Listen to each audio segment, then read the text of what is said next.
My name's Harriton Wadko. Welcome to our program. Last week, we saw what you call the great fallacy. Many in media are still promoting, but the problem is, can you even really hide the truth? Can you be successful hiding the truth? It seems the president and his minions all believe that they have been successful. But are the poor still poor and growing? So kung ganun po ang usapan, di yung daan matuwid, parang natuwad ata, parang ganun lumalabas. But it seems they're celebrating their successes, continuing to come out on the presses, saying that they're very successful. In fact, they have the anointed one who's come up and said he will win against the survey leaders. I wonder if this is what you call wishful thinking or an intellectual dishonesty. Wait, we have to reserve those two last words for the president himself.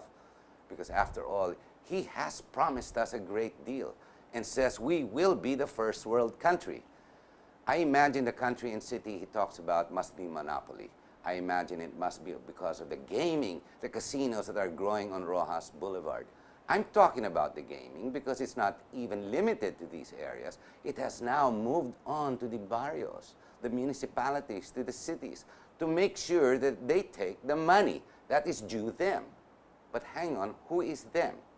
You know, I talk really fast and I like to speak in English. Then again, I've been told, Hari, managalog ka naman para kausapin ka ng masa. Maintindihan ka ng masa.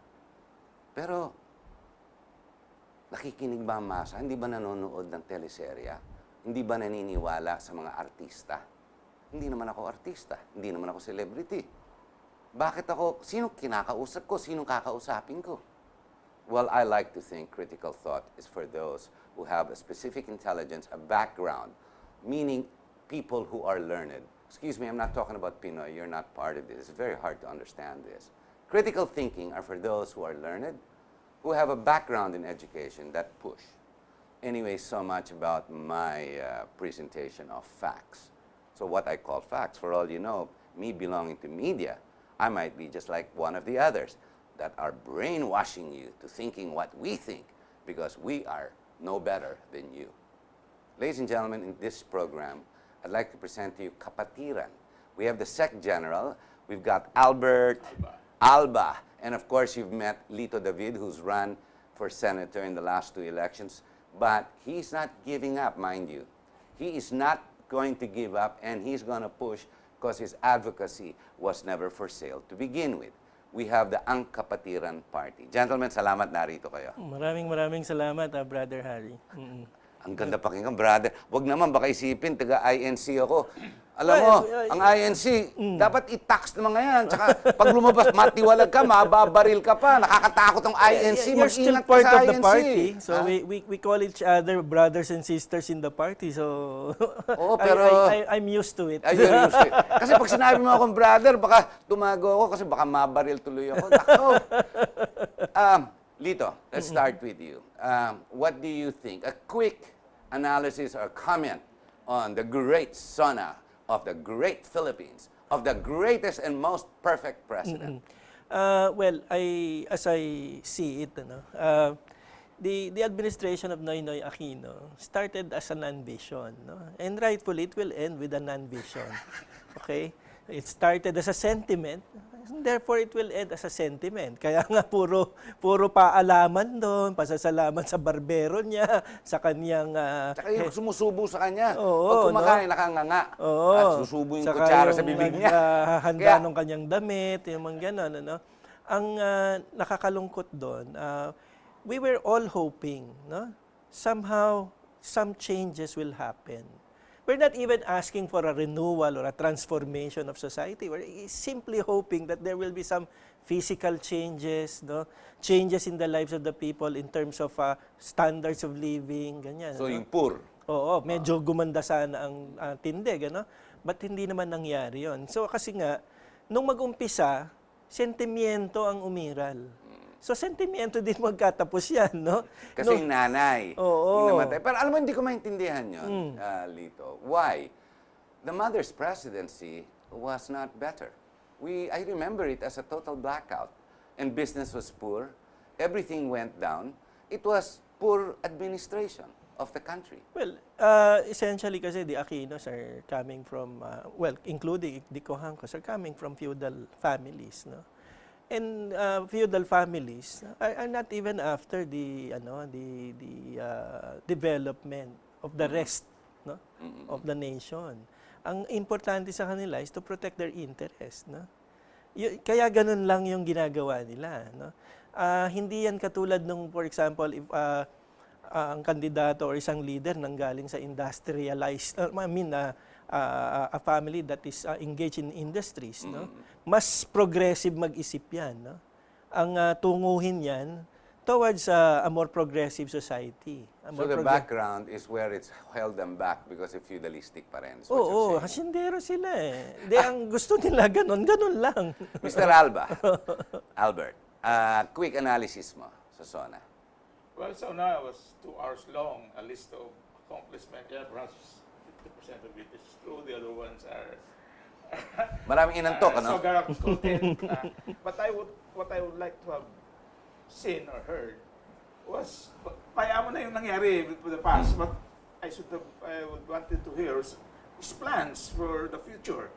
Which SMAR could probably continue. But right now, May plano ba? Nalilito din ako eh. Yung reforma, ano yung susunod niyang reforma? Wala naman, ano? Yung daan matuwid to nowhere. The road to perdition. Parang gano'n lumalabas. Both of you are with the Kapatiran Party. Now, you have both criticized and given your points of views on the SONA and this administration. Now, the Kapatiran Party has lost 2 elections. Why are you gunning for a third? Very quickly. I would like to disabuse the term lost, no? Okay. Okay. I lost with you. I was part of the I ran as congressman in 2013. Well, in district battles, meron natatalo na may nananalo doon kasi isa lang yung posisyon na pinaglalabanan. In the case of of course yung sa presidency, ganun din or vice presidency, ganun din. Pero sa senatorial hindi naman.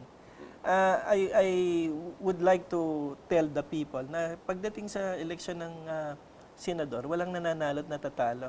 Meron lang yung nauuna doon sa 12, no? The rest, kumbaga, hindi nakapasok. Hindi nakapasok. Pero hindi siya talo. Pero yung Kapatiran, hindi nakapasok. Hindi nakapasok. We still have the message. And the mission is still there, no? That we have to push for it. Hindi pwedeng after 1 or 2 times na nag-fail ka, i-give up mo na. Ang importante dito ay yung mission. Ano ba yung mission? Ipalaganap yung ating pagtataguyod ng common good, no? Yung kagalingan pang lahat. Yun. Tuloy-tuloy lang yan, hindi naman yan nawawala dahil natalo ka eh. Maaring ngayon, hindi na kami yung pwedeng tumakbo dahil siguro dapat may mas bago na mas bata, mas aktibo. Pero yun pa rin ang mission ng partido, no? Yun pa rin ang mission niya. Palaganapin yung ating pagtataguyod ng common good, ng kagalingan pang lahat. Patatagin, no? At we have to uphold social justice. These are the primary things, no? The primordial things that we have to fight for.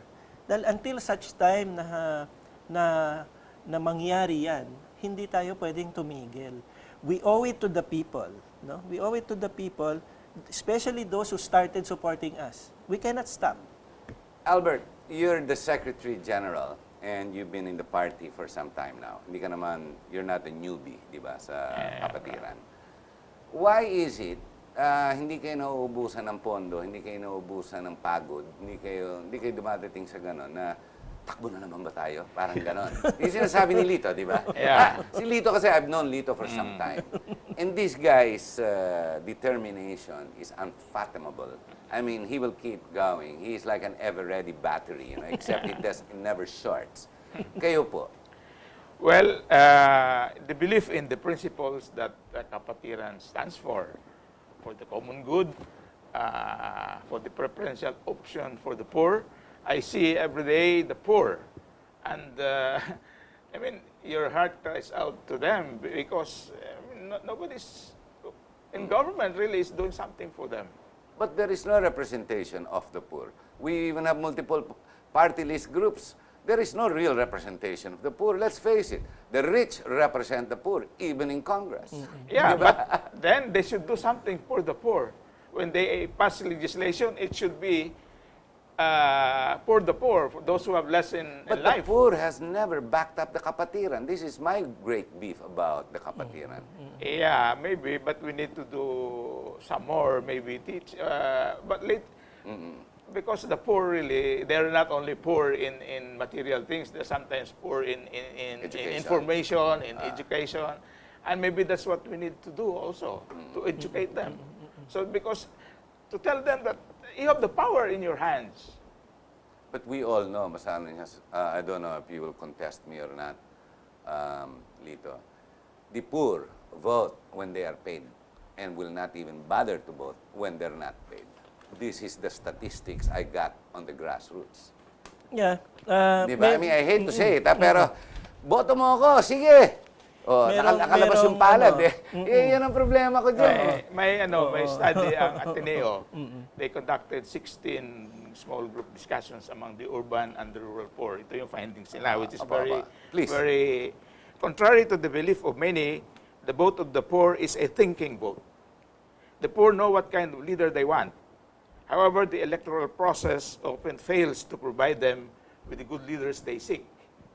Another problem with the poor have is that they take their cue on the stability of candidates mainly from mass media, which do not always give a complete or accurate picture of the qualifications of the candidates. That's the study by Ateneo, and I believe this. Oh, maganda ito para sa second part natin. We're talking about the COMELEC, again, the vulnerabilities, the volatility of the COMELEC and the processes, and two, media. Yeah. So the grade 3, hindi na grade 2 ngayon, grade 3 na sila, Manny Pangilinan is there. So 2, 5, and 7. We're going to have to take a short break. Ladies and gentlemen, we'll be right back, but as you can well see, there was a quick critique of the SONA. Never mind what I say and what I think, but it's only me. And who knows, who cares, di ba? But there's been a lot of critique. If you read all the daily newspapers, especially the editorials, the columnists, if there is one consistency, everyone has said that the SONA, based on its reportage, is a fallacy, a total fallacy, and a figment of the person's imagination. Now, what I don't understand is why an intellectual, what you call a mental dishonesty, is so consistent in the mind of the leader who persists and perceives himself as the perfect president with a perfect administration since the birth of the Republic. I really can't seem to understand that.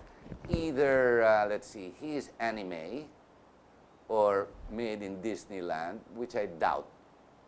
It can't be. It's not possible. Or it's just a persistency towards saying, I am he who must be followed. We'll be right back. Stay with us.